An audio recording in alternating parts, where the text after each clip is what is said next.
How long is it going to take you to be successful with your business? We're going to talk about it today on the Good Advice podcast, including what we can learn from the book and popular film Dune. Dune has been all the rage in this last year, especially with Dune 2 coming out. But you might be surprised to know that Frank Herbert, the author of Dune, did not find easy success with the book. And we're going to dive into that today on the show. Hey, my name is Blake Benz. I'm the host of the Good Advice podcast, and you come to the right place to learn how to do business better. There's no fluff on this podcast, just the stuff that actually works. Before we dive in, don't forget you can support the podcast on our Patreon, patreon.com/goodadvice, or if you're a business, you can advertise on the podcast. In fact, we got an ad coming at you here in just a second. Check out this quick ad, and we'll be right back soon. There's one single piece of advice that I give to business owners who are ready to scale their business drastically. And that's knowing exactly what you need to hand off so that you can continue focusing on what you're an expert in. It amazes me when I talk to business owners who are doing their own bookkeeping and tax prep, and worse, that they're going through all this paperwork at 10 o'clock, 11 o'clock, even midnight, slaving away trying to make sense of all of the numbers for their business. Business owners who are making it happen have already figured out that you can't do it all yourself. That's why I recommend Steve Lay with Equity Business Solutions. Not only is he an expert in bookkeeping and tax prep, but what I love about Steve is that he'll sit down with you and help you make sense of the value of your business beyond just reading a spreadsheet. You'll be able to make better decisions, and more importantly, you're going to save yourself the crucial time you would have spent going through QuickBooks or an Excel spreadsheet or whatever it is that keeps us up late at night. So save yourself some time and some money by giving Steve Lay a call at Equity Business Solutions, and he'll show you the value beyond your numbers. Go to equitybusinesssolutionsllc.com to find out more. You know, a lot of times in business, people really do not understand the path to being successful in your business. And I'll be honest, I don't have a hard and fast rule for this, and I don't have a simple answer for this, only because I think there are people who have been in business too long, and they probably need to do something else. They haven't found the traction that they want, and they're ultimately selling something that is way too niche and way too unique, and there's just simply not enough volume to sustain their business. Or their pricing is at too cheap a price point to ever create meaningful momentum for the business. This would not be unlike someone who does custom cards or greeting cards, and they do it for like $1 or $2, you know, just like something uniquely created at an incredibly low price. It's just not sustainable. It's not doable for a large scale business. And I've also told the story of the guy I talked to years ago who, I don't remember the name of his product, but it was basically bedazzled leather wristbands. And I was like, man, it just feels like, I don't know, it feels like Nickelback is out. I don't know. It just feels like your buyers is it's a small group of people. But regardless of those instances where we're talking about, you know, too niche or too much work or what have you, I think a lot of people think that the road to success in business is very quick, very easy. I mean, and I hear these stories all the time. I talk to people all the time where they sort of casually say like, yeah, whenever I start that business, I'm going to be making some real cash, or, you know, in fact, I was just having a beer with a friend of mine yesterday, and he joked, if he ever got fired, he'd be like, okay, yeah, that'd be my sign to start the business. And part of me wanted to be like, well, just so you know, when you start that business, it's not like every box gets ticked. I mean, it's still a long, difficult road. Back when I started Good Advice, it was 2018. Was it 2018 or 2019? 2018. And I genuinely thought that in 12 months' time, I started it on an October 1st day. And I thought in 12 months' time, I'm going to be filthy rich. This is going to be so easy. I'm going to make so much money. I had just come from a job where I think I had, and I knew I wasn't great at sales at the time, but I had sold around $250,000, I think like $215,000 in consulting work, and I thought that meant I was a really good salesperson. Turns out people just really like the brand, and I think I was maybe okay. They're like, "Yeah, we'll take you with what you're selling." But I really thought, "Oh, this is gonna be so easy. I'm gonna make so much money." And in fact, I think it was on that day, actually, on October 1st, that my wife came to me in the morning and said, "Hey, we're pregnant. We're pregnant. We're having a baby." And I was like, "Man, it's a good thing I burned the bridge and quit my job Friday." This is not quite the timing I expected, but anyway, but I was like, "It's fine. It's gonna be okay. I'm gonna make a lot of money really fast, and it's gonna be great." It took me months for my first big customer. I think it took me maybe like 4 or 5 months before I got that first big customer, and I think it was a $4,500 consulting investment. Maybe like over I can't remember the exact details, but I remember thinking at the time like, "Okay, cool. Like, this is gonna work." And then for whatever reason, I thought after I got that one, I was like, now they're all just gonna start pouring it. Like, I don't know why I thought this one customer was gonna call everyone in Northwest Arkansas and be like, "Oh yeah, everyone work with this guy." That didn't happen. I don't even think I did that great of a job. I mean, this customer was such a great guy. I think he was very generous and very kind, and he probably could have asked for his money back and didn't. Probably knew that I was a young 20-something-year-old just trying to actually, no, I would've been 30. Yeah, my early 30s and baby on the way. He was like, probably like, I can't do that to him. But anywho, with me rambling about the early days of good advice, point being, man, a lot had to happen over the last 7 years. Learning how to sell, learning how to offer something truly valuable, getting great customers, learning who my customers were and not just the random people who call. I mean, when you start a business, there is never going to be a shortage of people who call you, who can't afford you, and maybe don't even really need what you have. So working through all that was important. And this is just really my way of saying I've learned over the years that it takes time. It really does. It takes time. So, for those of you who are listening to today's episode and you're feeling that, and you're feeling the grind of, wow, this really is a lot of time. This really is, I kind of thought this would be faster. And by the way, if you are married or you have a family counting on you, I think going in with clear expectations whenever you start a business is always really healthy for your support system. And even thinking about what is my support system, that was something I didn't really I mean, I'm very blessed to have an incredible wife who's like the ultimate supporter, but I really didn't think about what my support system was when I started the business. And I think if I had been a little bit more deliberate about that, it would have helped with some of those days where maybe my wife couldn't be that supporter or she wasn't present or, had her own stuff she was dealing with or what have you. But getting back to my point, if you're going to have that conversation with those people, whether it's a spouse or someone else, you have to be really realistic on the timeline and realistic on what your situation allows. So, a good example of this, I was talking to a guy who was starting his own business, and I said, "Yeah, so like, what is it going to look like for you?"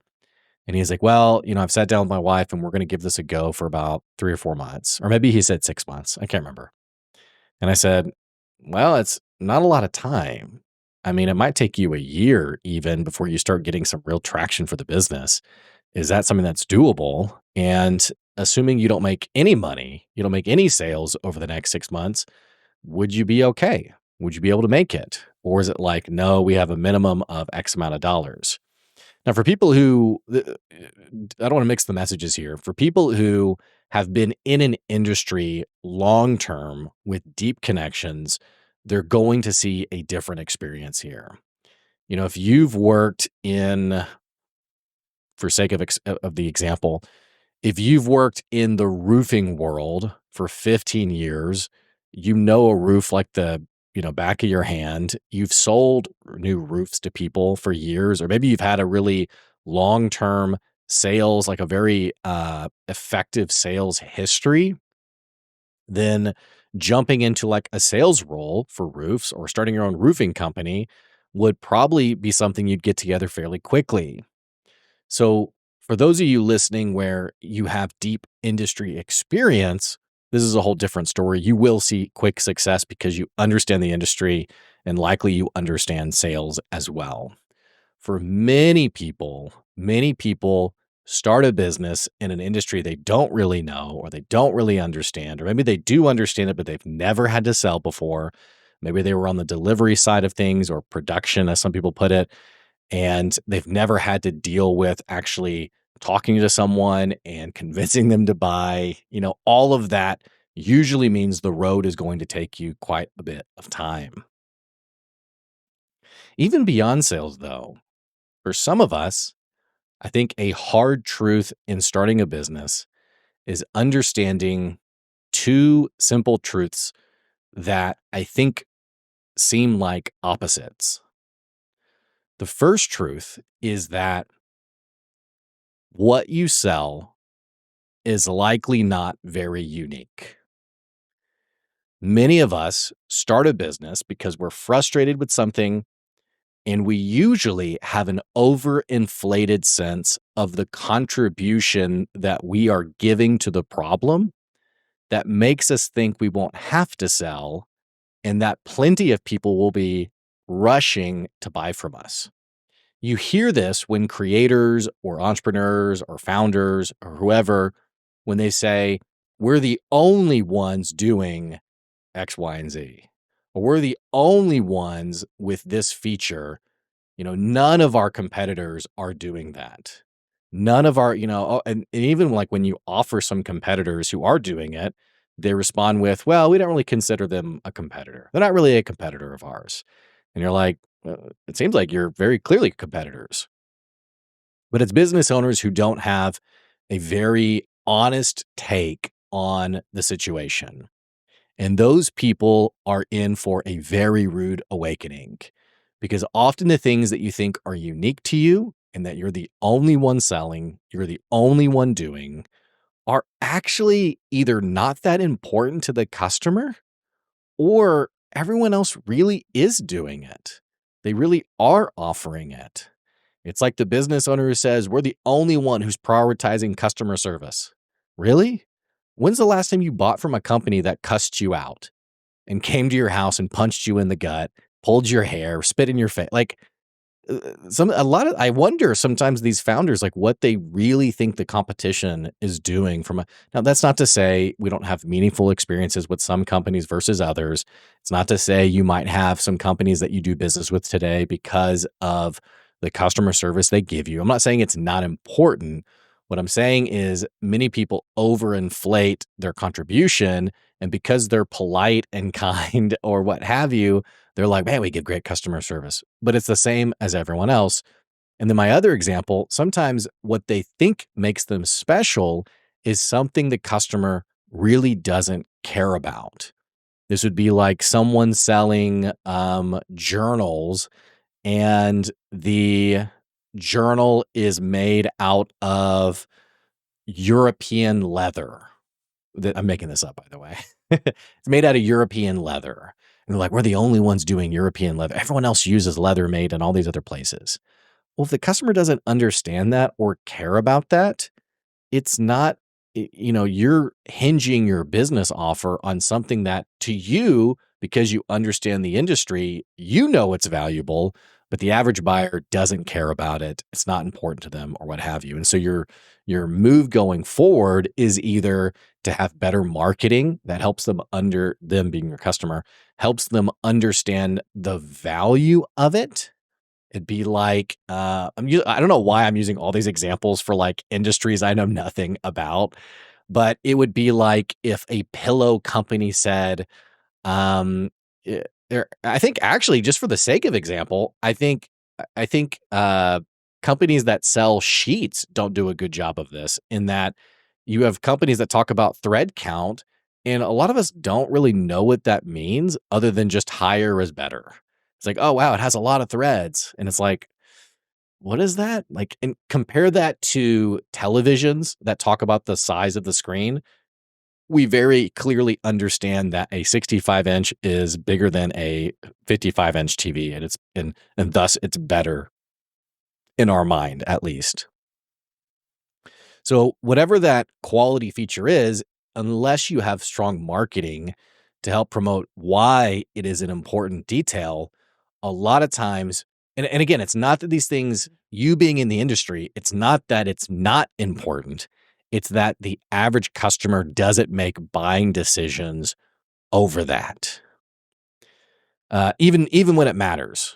If you're a chef and you use organic butter versus like soy-based, butter substitute, are you marketing around that, or are you just thinking it tastes better because it has organic butter? Again, if the customer doesn't understand that, it's not gonna matter. So there's my long tangent on like 15 examples of where this can work and doesn't work. The point being, a lot of times it just takes longer than we think it will. This brings me to today's topic, the book Dune by Frank Herbert. Now, don't get too mad. I haven't seen the second one. I saw the first one. I thought it was great. The director has a long history of great movies, and there is definitely a cult of fans around Dune.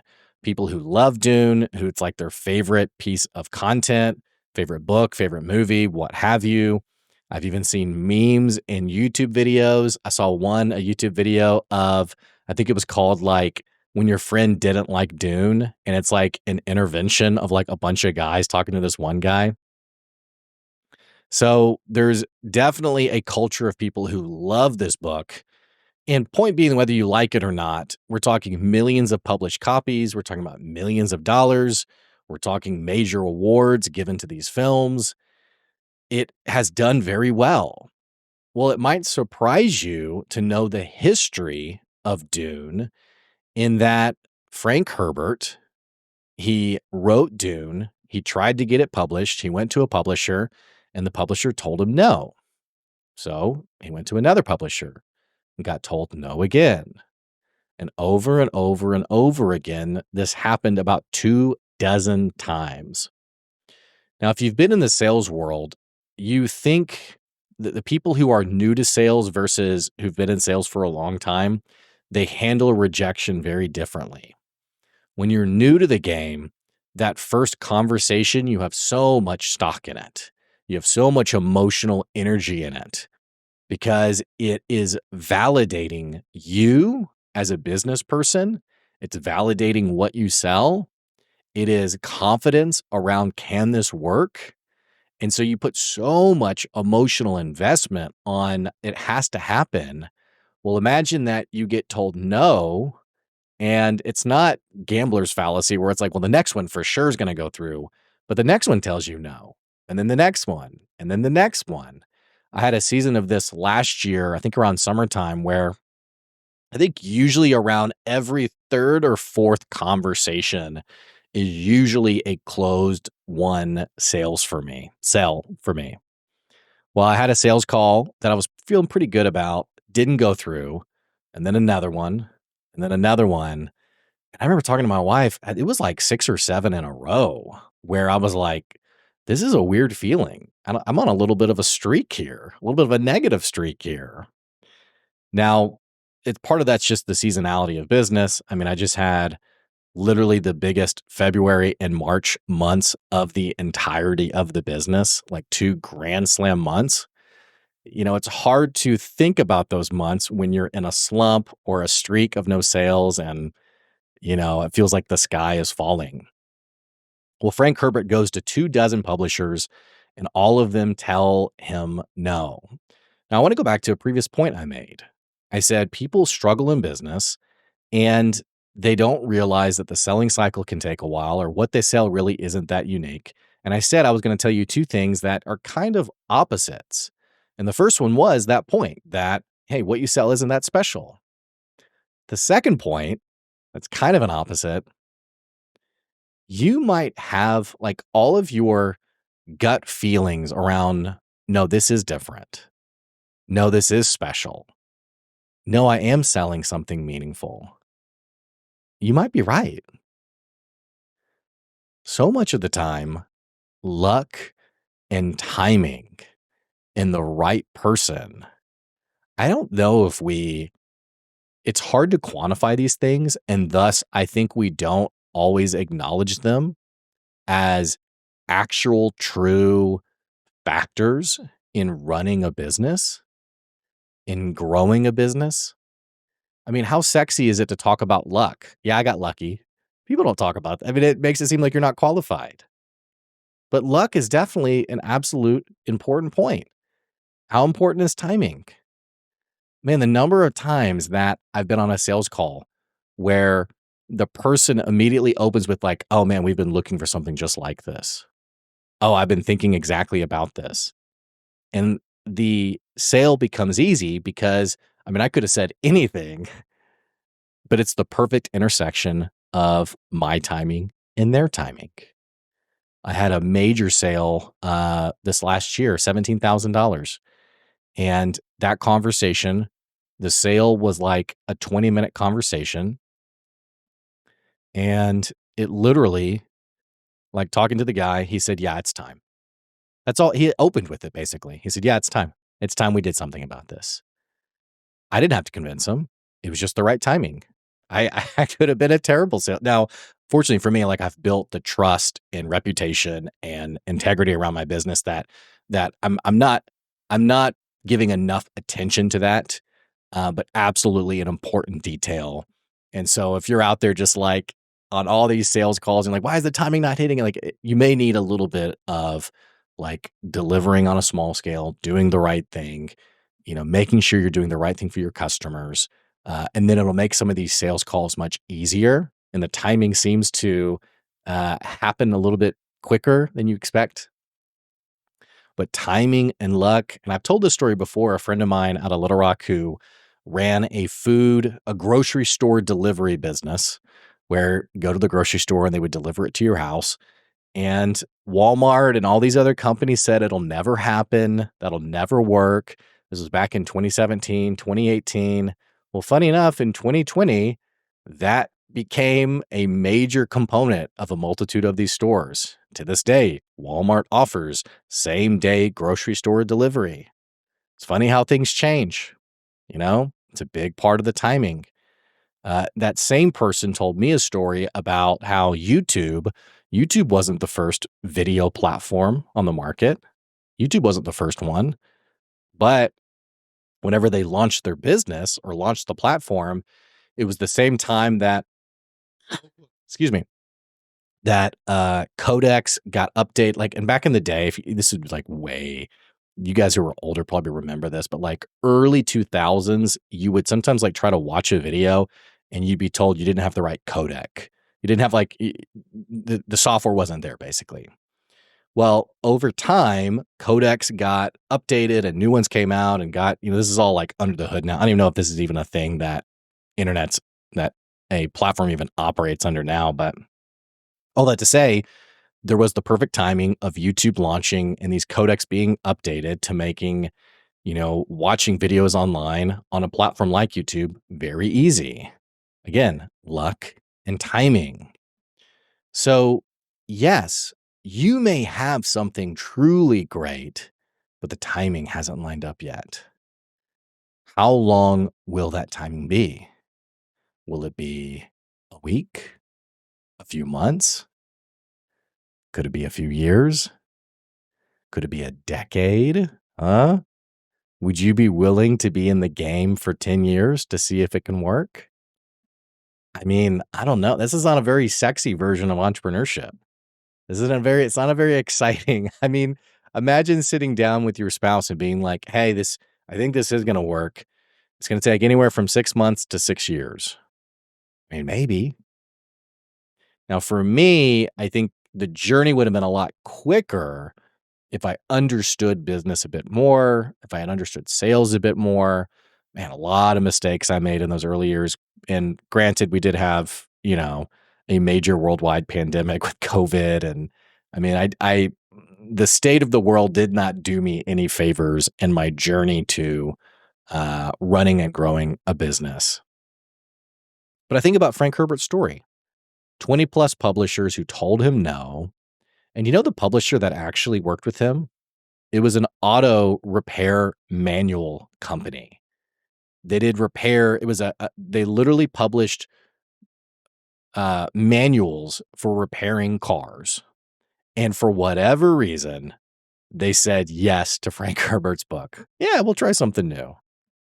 So your win may not, I mean, think about this was back, I mean, this is in the 60s, but I think about today's like humiliation around this. I mean, I can absolutely like, oh, that's who published your book. Oh, really? That's nothing. I mean, the state of comparison today, dude could have quit. He'd have every reason to quit, honestly. But instead, he kept after it. And the answer wasn't in what he thought it would be.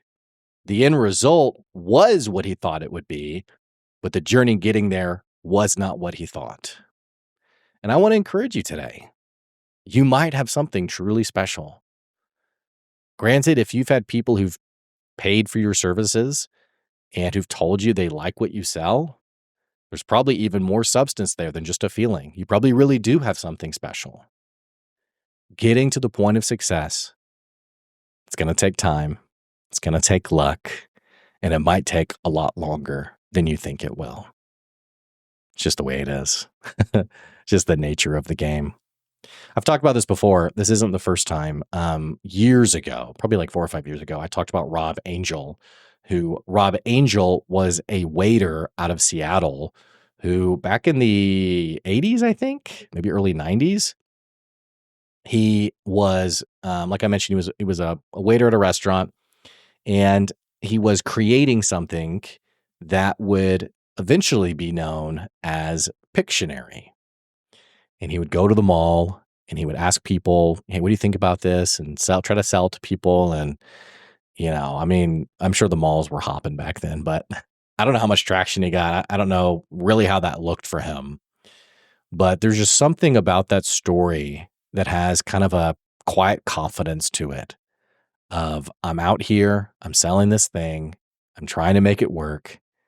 And 20 years later, I think, yeah, about 20 years later, he sells Pictionary to Mattel for 30 million for a lot of money, basically. Dude makes it. And the journey isn't always what you expect it to be. And the wins, frankly, especially when you're new, the wins are few and far between. Focus on the things that your customers do care about while also having the quiet confidence that you're selling something special, you're selling something meaningful. And I'll give you the advice that I gave someone else who she was trying a few different things to make ends meet. She was working in one business, she was trying to make some money somewhere else. And she made a comment. I think she was doing maybe bookkeeping as like her main gig. But she made a comment that was something like, yeah, I'm trying to get a little bit of money just so I can get back to, doing the bookkeeping thing. And she wasn't like in tears or anything, but I could almost sort of sense kind of I don't know if embarrassment's the right word, but definitely like I should really be going all in on this. And the advice I gave her that I'll give you as well is never be ashamed of all the things you might have to do to keep the dream alive and keep the business going within reason. Don't sell drugs on the side to keep your business going. Like do good things, but don't ever be ashamed of it not being a quick win and you not making tons of money fast and having to do odd jobs or, donate plasma or, I mean, there were a couple, this is so random. And by the way, I'm sure these things were awful too, but man, there were a couple months over the years where I did voice acting. I recorded like voice. I did like a commercial. And I don't know anything about this either, by the way. So I'm sure none of these were repeat customers because I'm sure it was abysmal, but I did voice acting. I did, I think one was like an ad for Facebook or something. Like someone was running an ad on Facebook and they needed like a voiceover to sell this thing. And so, but I remember I did one, it was like $300 for like a 2 or 3 minute commercial. And I was like, holy cow, this is awesome. And, I learned very quickly, I knew nothing about that industry and was never going to make it in it. But, man, I had times I did stuff like that. I'm trying to think what else I did over the years. I don't fully remember, but if I think about it, maybe I'll do like an episode on like the random other odd jobs that I did. But point being, don't be ashamed of what you have to do to keep the dream alive, to keep the business going, to keep making money. Do what you got to do. It might take longer than you think, and it might take a little bit of time for that luck and timing to line up. And the good news is it could be tomorrow, could be later today. You could have somebody who's going to call you later today and literally close with you one of the biggest deals of your life. Or it could be 2 years from now. Could you be patient enough to wait 2 more years? And if the answer is no, maybe it's time to try something else. Or maybe it's time just to make sure that you have enough to eat for the next 2 years so that when that dream hits, when you finally make it, it wasn't pure misery getting to that point. So again, Frank Herbert, 20 failed deals, 20 rejections from publishers to get to the point of publishing Dune. I hope this encourages you today. I hope this encourages you on the journey wherever you are in this process of trying to make it and trying to be successful. You might offer something truly meaningful, but it can take a while to get there. Hey, thanks for listening to today's Good Advice podcast episode. If you enjoyed the podcast and you're a first-time listener, what are you waiting on? Click that subscribe or follow button so you can keep getting good advice wherever you are. Don't forget, you can also subscribe to our Patreon to support the podcast, patreon.com/goodadvice. So appreciate our Patreon subscribers. Thank you so much. That's today's Good Advice. See you later.